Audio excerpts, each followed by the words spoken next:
Don't forget to go to ashkicking.com for pound the best home health and beauty fragrance products. Hi, you're watching Dante's Boxing Nation. Woo!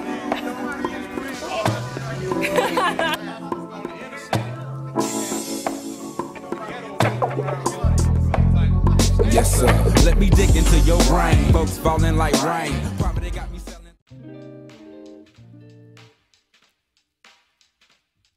Dante's Boxing Nation, what's going on, guys? So Sullivan Barrera gets off the canvas, gets knocked down by a hard straight from Joe Smith, gets up, goes to war, and pretty much dominates Joe Smith from that point on. Joe Smith, he had his moments in the fight, but Sullivan Barrera, he came back a couple rounds after he got knocked down, and he ended up hurting Joe Smith pretty bad a couple rounds later.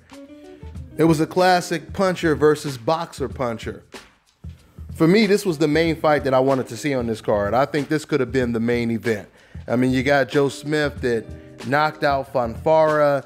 He basically retired Bernard Hopkins. Then you have Sullivan Barrera, who beat Shabransky. If you guys recall, Shabransky is the fighter that people were saying he had knocked down Alexander Brand in sparring, trying to discredit Andre Ward because Andre Ward had just went 12 rounds with Alexander Brand. Isn't it crazy how things unravel? I mean, you had fans trying to pump up Shabransky before he had even proved himself, just from something he did in sparring.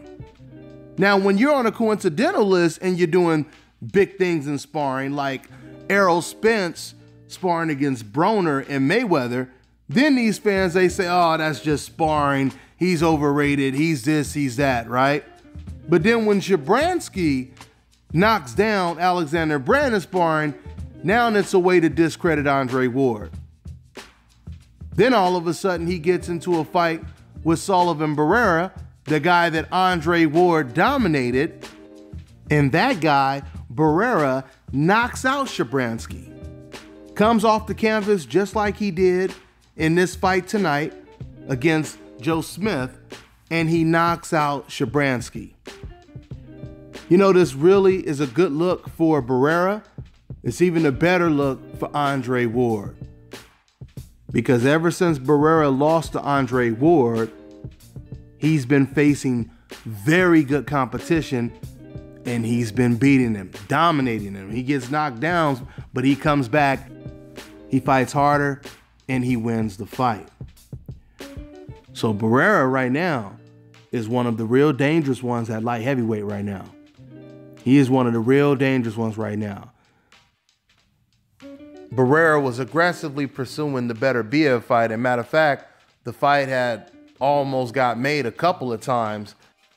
But I believe the issue was Beterbiev, he only wanted that fight in Canada. And coincidentally, Barrera, for visa issues or visa reasons, he couldn't travel to Canada. And that's unfortunate because Beterbiev has never been tested with a type of opponent like Sullivan Barrera. So, you know, we'll see what happens, but the light heavyweight division is definitely heating up. And Barrera now has 2 huge wins since he lost to Andre Ward. That's all I got for now, guys. I'm on to the next one.